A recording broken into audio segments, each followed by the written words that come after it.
I recognize myself as brave and adventurous every day. I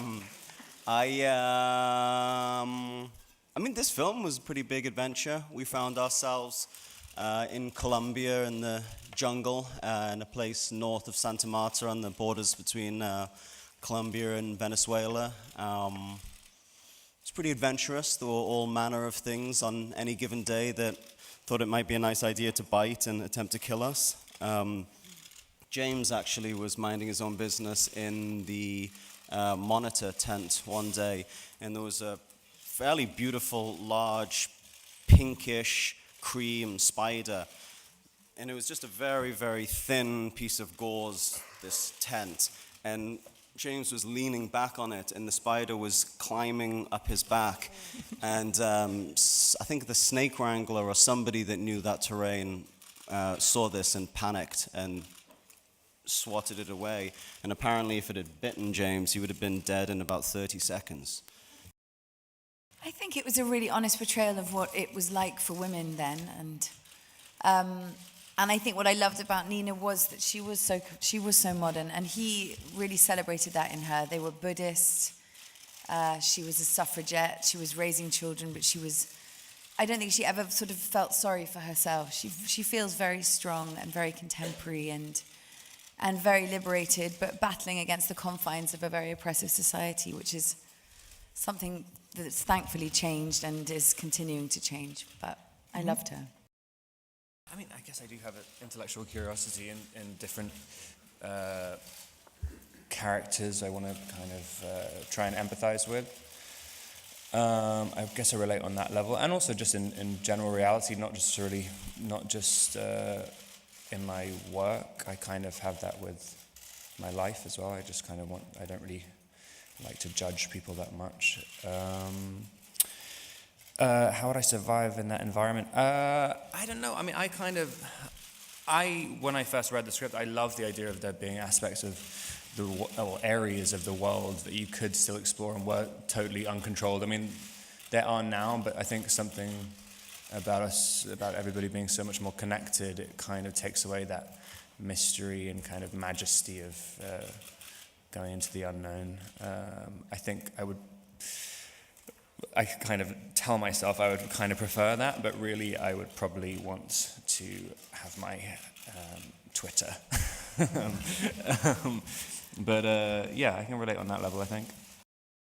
Initially, the draw was to work with James, but then once I read the script, I just became very interested in the themes of the film, particularly the sort of central conflict that Percy feels, which is this dedication to his bringing forth this intention for his own life and doing what he felt compelled to do, sort of fulfill his personal sense of destiny, and the inevitable conflict that creates in honoring the other responsibilities in life, namely with Percy family and his economic responsibility.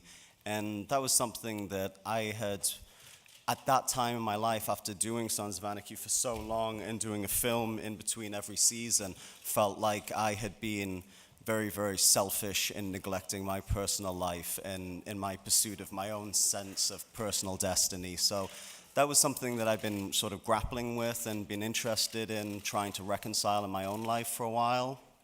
And it was clearly something that James was interested in exploring. So that immediately created a connection for me with this guy. I felt like I could relate to and bring a richness to that central conflict in the character.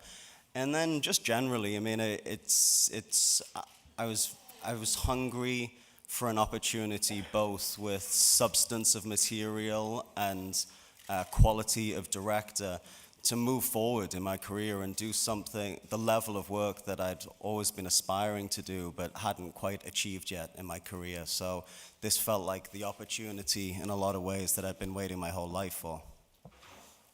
Thank you. So thank you, James. Thank you. The cinematographer and I, Darius Kanji and I, this was our second movie together. We have a very good rapport. He drives me absolutely crazy, and I drive him crazy, and we fight every day, and it's wonderful. You know, he's a real artist. You know, the best thing about him is that he talks back to me. You know, if I say, let's go, let's shoot, and he says, no, you have to worry, the light is not exactly right, you know, you can't shoot yet. And we don't shoot. So at the moment you get frustrated, and then all of a sudden you see the footage and the stills. We weren't watching footage, actually. I was getting digital stills back because of the way the film was shot. And you forgive all. He has the real artist's eye. And we communicate really through painters. I showed him a lot of Rousseau and Claude Lorraine and Corot and other artists like that, and really not through other movies. And because he has that sensitivity. About the First World War, I thought it was essential, story-wise, an essential bit, because I thought it would give the lie, or really give full color to the lie that is the idea of the advanced European civilization. It's in the book. I didn't obviously make it up. He was blinded by chlorine gas. And I thought it was a great opportunity to expose that the film is really about two different planets almost, and one thinking of itself as superior, and show that the war, I think, gave it a context that hopefully moves the film beyond, like, you know, white man goes to jungle movie, that it had a bigger scope than that. So we had a definite dedication to getting it right, and I think it was as bad, at least for me. I don't know how you guys felt, but in the shooting, I had as tough a time there as I did in Amazonia, because, you know, being arrogant, I said I want the trenches to be the exact, you know, all this crap. And you get there and you realize, wait a minute, what did you do? And they say, well, we did exactly what you asked. This is exactly the width of a real trench. That's exactly the width of the real battlefield. And you say, it's too close. The enemies are too close to each other. And the trench is too narrow. Well, Mr. Gray, that's what you asked for. And you sit there and you say to yourself, wow, I'm an idiot, because Stanley Kubrick did it better than you. And he had wide trenches and a faraway battlefield. And he was smarter than you, and he knew what to do. So, and I was sitting there in the mud and, you know, all that stuff. So I had a tough time of it. But, you know, hopefully it's accurate, you know.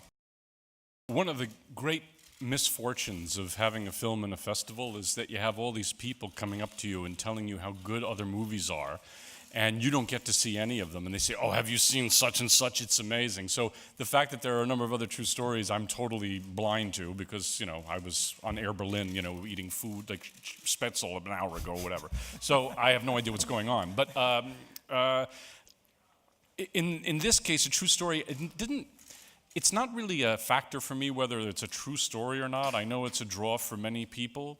What is interesting to me is if I connect with the character.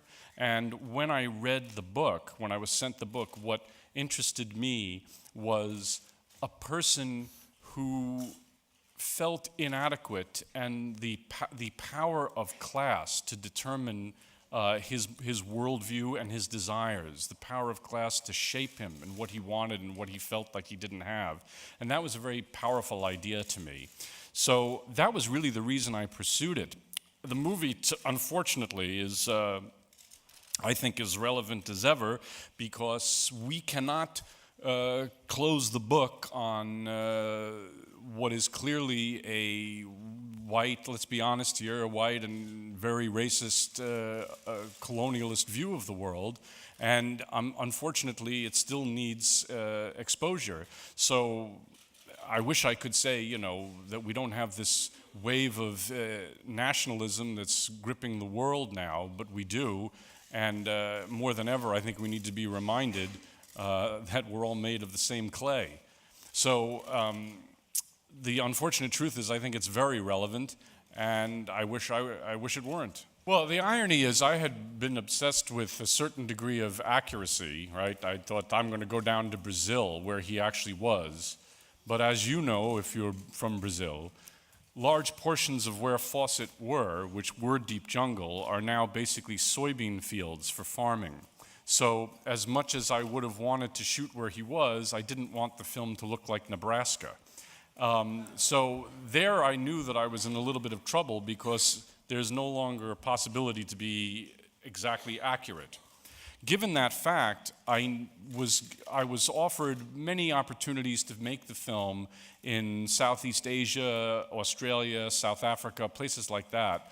But I was very frightened and didn't want to do that because I knew that getting the indigenous people right, so to speak, would be impossible in that area of those areas of the world. So I said it has to be at least close to Amazonia so we can get the real thing in the film. And one thing that was extremely important to me was to establish an independence of the indigenous population. That, in other words, in the story and in the film, that they didn't rely on Fawcett at all for their own existence and for their own well-being. That it wasn't that, Fawcett went down there and saved them and what a good guy he is. That was not the point of the story at all. So the focus had to be on establishing the fact that they were independent actors. By the way, we used 4 different tribes. They were fantastic actors because they were totally oblivious to the camera in the best way.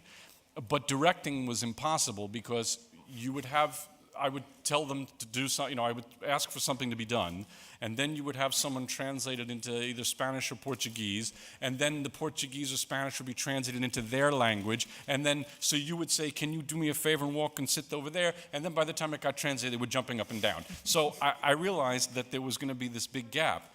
But then I decided that any attempt I had to tell them what to do was silly anyway. And at a certain point, we just started to roll the camera on what they were doing, and watching a certain level of existence was great anyway. When we were shooting it, we were so beholden to the elements that the whole time. I mean, it was like it was a completely virgin jungle, so there's just creatures everywhere. Like me and Charlie were just like hacking our way through like completely ridiculously dangerous jungle. It could be anything at any point. And I think there's a certain element after about a couple of weeks, you just kind of give into it, and you're like, well, if you die, you die, whatever. And there is something kind of nice, and it kind of made me think that maybe I would survive for at least a few seconds. But I don't know, I kind of was going back to a hotel every day. But yeah, it's kind of nice. Once you kind of give into it and just allow yourself to be kind of part of nature, I think it's a very, very nice and sort of peaceful experience. I was attached to this movie for a long time before we even shot it, and saw the script go through lots of different iterations and talked to James tons and tons. I mean, Charlie had 10 days, and I think I had like years, and saw various different versions of the script, and James was always really open to kind of how I saw the character, and was kind of just listened to me about it, and also I just saw the development of where he wanted to take it, and it was just a kind of gradual process. So I didn't have to cram anything in. It was just sort of osmosis. And also, I've never had a more immersive experience on a movie. I mean, when we were especially in the jungle, I mean, it's just happening. So you don't need to think about how to prepare yourself, because it's happening to you, and how you'd react is almost how you would react in reality.